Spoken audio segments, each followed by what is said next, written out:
Punimet në stadiumin e qytetit në Tetov janë duke u zhvilluar sipas dinamikës së parapar. Këto ditë përfundimisht ka filluar dhe prishja e tribunës kryesore, ndërsa paralelisht me këtë vazhdojnë punimet në 3 tribuna tjera, që do të thotë se në fund të vitit 2027 do të kemi një impjant që do të plotëson të gjitha kushtet për zhvillimin dhe të ndeshjeve ndërkombëtare. Për dinamikën e punëve, zëvendës kryetari i komunës së Tetovës, Albi Qamili, tha se stadiumi do të jetë gati në afat të parapar, pra në fund të vitit 2027. Ka filluar edhe rënimi apo prishja e tribunës kryesore të stadiumit të qytetit, që paralelisht me të po ndërtohen edhe tribuna tjera të këtij stadiumi, që do të thotë se po punojmë intensivisht që në fund të vitit 2027 Tetova përfundimisht të ketë një stadium me standarde europiane, një stadium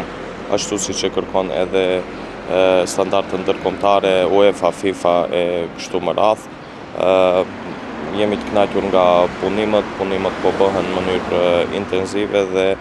besojmë se deri në afatin e parapar stadiumi do të përfundohet. Në bazë të projektit, stadiumi i qytetit të Tetovës do të ketë një kapacitet prej 11.700 ulëseve dhe do t'i plotësojë të gjitha kushtet e stadiumeve të nivelit të 4 në bazë të standardeve të UEFA-s. Pra ekipi i Shkëndijës, gjithë kampionatin 2026-2027, si në Koqir do ta luajë në stadiumin e Gosivarit, ndërsa ndeshjet ndërkombëtare si deri më tani në Shkup.